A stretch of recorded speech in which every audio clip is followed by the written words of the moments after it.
Jason Kelce and Travis Kelce started their New Heights podcast episode on September 2nd, bringing their signature mix of brotherly humor and sports banter. But no one could have predicted the emotional turn the conversation would take. Travis, the Kansas City Chiefs star, suddenly became serious, his voice carrying an unexpected weight, and he looked across at his older brother, Jason, the Philadelphia Eagles' formidable center, known for his toughness both on and off the field.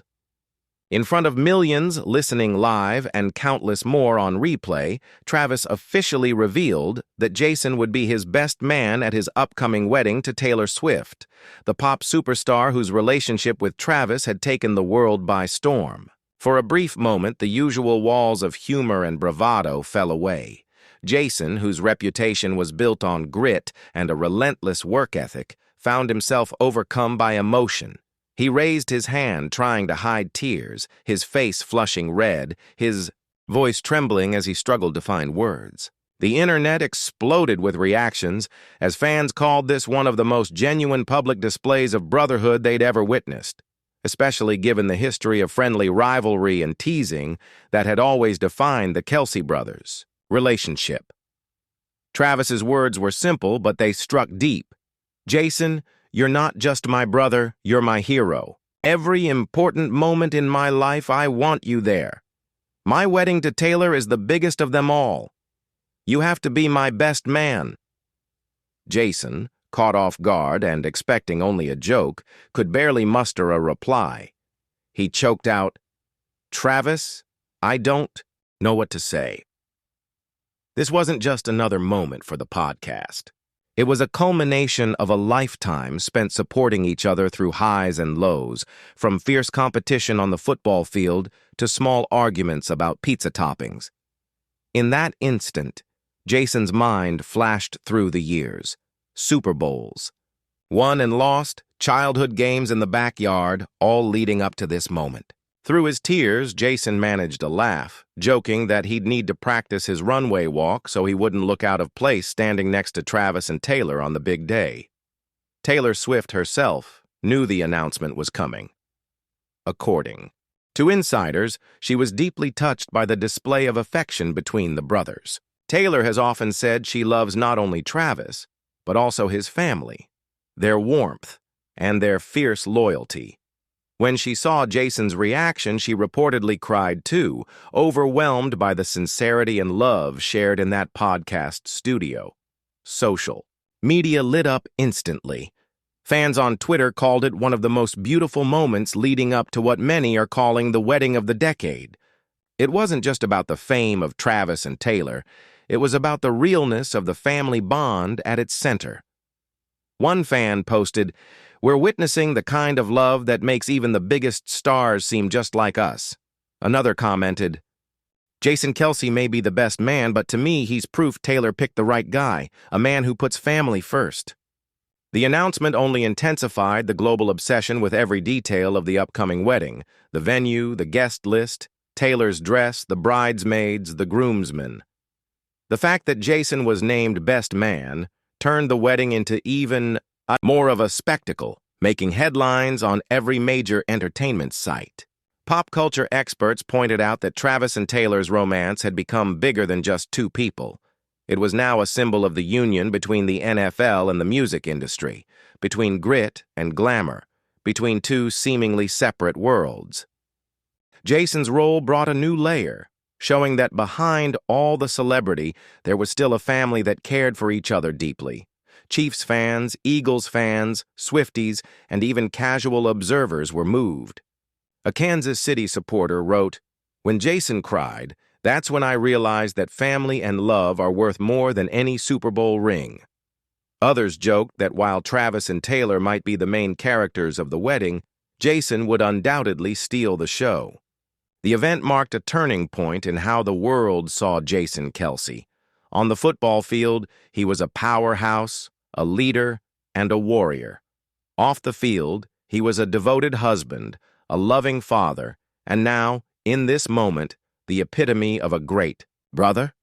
Articles everywhere praised him for being Travis's unwavering support, the emotional anchor in the family. As for the wedding itself, details remain closely guarded, with some insiders hinting at an intimate yet lavish affair planned for next year. Wherever it happens, one thing is certain. Jason's presence will make the day unforgettable, adding a layer of meaning that goes beyond the usual celebrity spectacle. A sports journalist summed it up best. Travis has won trophies on the field, but choosing Jason as best man is the greatest victory of his life, the victory of family love. The emotional moment between the brothers did more than just add to the wedding buzz. It deepened the story that the whole world has been following. It was a reminder that beneath the glitz, beneath the fame, family love remains the most sacred and enduring thing of all. The message lingering after the episode was unmistakable.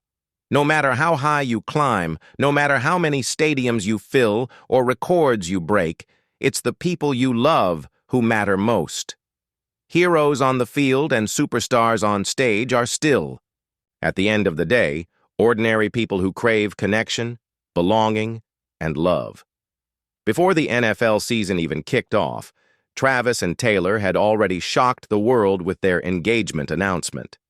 Their story began 2 years earlier, when Travis attended Taylor's Eras Tour stop in Kansas City and famously failed to give her his number on a friendship bracelet.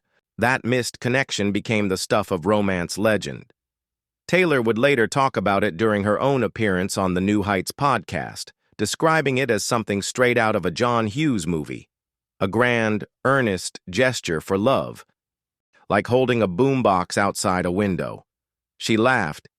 He was like, "I made you a friendship bracelet, want to go out?" The couple's engagement post on Instagram, cheekily captioned, "Your English teacher and your gym teacher are getting married," went viral, racking up over 29 million likes and temporarily crashing the site, according to a Meta spokesperson. Even though the couple still don't follow each other on Instagram, Taylor follows no one, and Travis keeps his circle tight, their relationship is anything but distant. Taylor once explained her social media policy in an interview, saying, she didn't want her real life to be dictated by the online world. She'd rather cherish her memories than turn them into content, preferring the authenticity of living in the moment to the pressure of constant digital validation. To her, relationships are about private reality, not public performance. Travis's own journey to this moment wasn't just about football glory. He took the traditional step of asking Taylor's father, Scott Swift, for permission to marry his daughter over a month before the engagement went public. But he waited until after Taylor's guest spot on the podcast to actually propose, wanting everything to be perfect. He'd planned to pop the question before jetting off to Brazil for a Chiefs game, hoping to create an unforgettable moment. But in the end, it was the act of asking her that made it meaningful, not the spectacle or the setting. Scott Swift gave him the same advice. Just get it done. The world watched as the most anticipated wedding in recent memory took shape, with every step scrutinized and celebrated. All eyes are on the Kelce family and the Swift entourage, but for those who heard the podcast, the real story was quieter and more profound. It was about two brothers, forged by competition, united by love, facing the biggest moment of their lives together.